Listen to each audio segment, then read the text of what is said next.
This video we will go over break-even analysis. So as we know, break-even analysis is when your sales can cover your costs.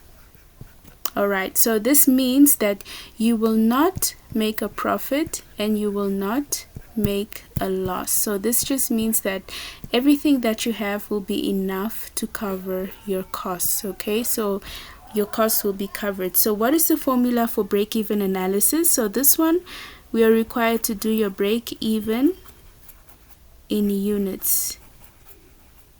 So the formula is this, for this is your fixed cost over your selling price per unit minus your variable cost. So all of this here is in units. Okay, so let's read the case study. So ABC Bakery, a small local bakery, incurs fixed costs of $2,000 per month to cover rent, utilities, and equipment maintenance. So fixed cost does not change. It always remains the same. So they're not going to say, okay, rent is this much today, rent is that much today. It doesn't depend on how much you make. Rent is fixed. It does not change. And however, your variable cost is completely different. So your variable cost does change. That's why we are going to deduct it from your selling price, because it's normally in proportion to how much you're selling, how much you're producing.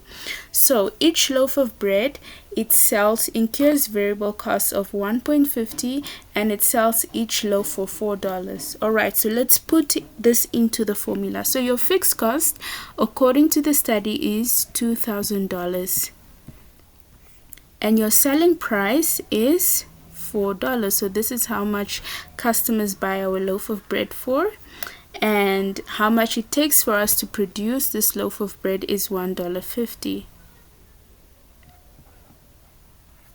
Okay, so if we say the 2,000, this is not 21,000, it's 2,000. So 2,000 divided by $4 minus 150 is 2,000 over 150. Okay, so this is going to be 2,000 over $2.50. And how much is that?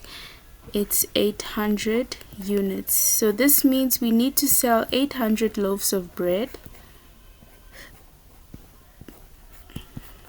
in order to break even. Okay, so when we break even, remember that we are not making a profit, we are not making the loss, we're just making enough sales to cover all our costs to be running this business. Thank you so much for watching.